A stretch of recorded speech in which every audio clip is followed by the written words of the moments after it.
ইয়া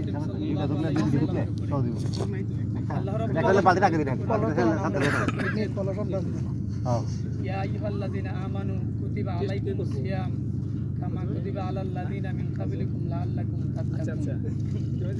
হে ঈমানদারগণ, তোমাদের উপরে রোজা ফরজ করা হয়েছে যেরূপ ফরজ করা হয়েছিল তোমাদের পূর্ববর্তীদের উপরে, যেন তোমরা মুত্তাকি হতে পারো। অর্থাৎ আমাদের উপরে আল্লাহ রাব্বুল আলামিন যে রোজা ফরজ করেছেন, আমাদের পূর্বে যে আল্লাহ রাব্বুল আলামিন 1 লক্ষ মতান্তরে 2,40,000 নবী রাসূল পাঠিয়েছেন, ওনাদের যত উম্মত ছিলেন সকলের উপরে এই রোজা ফরজ ছিল। আর এই রোজা রাখলে মুত্তাকি হওয়া যায়, তাকওয়াবান হওয়া যায়।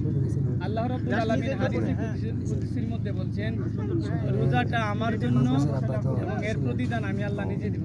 সুবহানাল্লাহ। আমরা সারাদিন উপবাস থাকার পরে আমাদের মুখ থেকে যে দুর্গন্ধ বের হয়, এই দুর্গন্ধটা এক বন্ধু আরেক বন্ধু নিতে চায় না। এক বন্ধুর দুর্গন্ধ আরেক বন্ধু কিন্তু নিতে চায় না। এমনকি স্বামী তার স্ত্রীটা নিতে চায় না, স্ত্রী তার স্বামীটা নিতে চায় না। কিন্তু আল্লাহ রাব্বুল আলামিন হাদিসে কুদসিতে ঘোষণা করেছেন যে রোজাদারের মুখের সেই দুর্গন্ধটা আমি আল্লাহ রাব্বুল আলামিনের কাছে মেশক আম্বরের চেয়ে উৎকৃষ্ট। রোজাদারের জন্য দুইটি খুশি সংবাদ রয়েছে, একটি হচ্ছে ইফতারের সময়, আর একটি হচ্ছে আল্লাহ রাব্বুল আলামিন বলেছেন যেদিন রোজাদাররা আমি আল্লাহর সাথে কথা বলবে, সাক্ষাৎ হবে সেই দিন। ইয়ারে হাজিরিন, আজকে 23 রমজান আমাদের কাছ থেকে বিদায় নিয়ে চলে যাচ্ছে। আমাদের সামনে রহমতের 10 দিন ছিল, তাও আমাদের কাছ থেকে বিদায় নিয়েছে। তারপরে আপনার নাজাতের মাগফিরাতের 10 দিন ছিল, তাও চলে গেছে। আজকে আমরা নাজাতের 3য় দিনে অবস্থান করছি।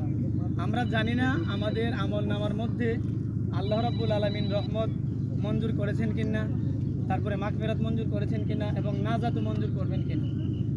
রাসূল করিম সাল্লাল্লাহু আলাইহি ওয়াসাল্লামের কানে কানে জিবরাইল আলাইহিস সালাম একদিন মসজিদে নববীর মিম্বরের মধ্যে বলেছিলেন যে এই কথাটা এভাবে যে আল্লাহ রাসূল সাল্লাল্লাহু আলাইহি ওয়াসাল্লাম 3 বার বললেন আমিন, এই আমিন আমিন আমিন। সাহাবায়ে কেরাম জিজ্ঞেস করলেন, হুজুর আপনি আজকে তোমার পূর্বে তিনবার আমিন বলেছিলেন? নবীজি বলেছিলেন, হে সাহাবায়ে কেরাম শোনো, জিবরাইল কিছুক্ষণ আগে আমার কাছে বলে গেল যে যে ব্যক্তি পবিত্র রমজান মাস পেল, পাওয়ার পরে জীবনের গুনাহ মাফ করাইতে পারলো না, তার মতো হতভাগা দুর্ভাগা পৃথিবীতে আর কেউ নাই। আমি তার সমর্থনে আমিন বলেছি। জিবরাইল আলাইহিস সালাম দ্বিতীয়বার বলেছিলেন, যে ব্যক্তি পিতামাতা পাইল, দুনিয়াতে পিতামাতা পাওয়ার পরে পিতামাতার কাছ থেকে জান্নাত খরিদ করতে পারলো না, তার মতো হতভাগা দুর্ভাগা পৃথিবীতে আর কেউ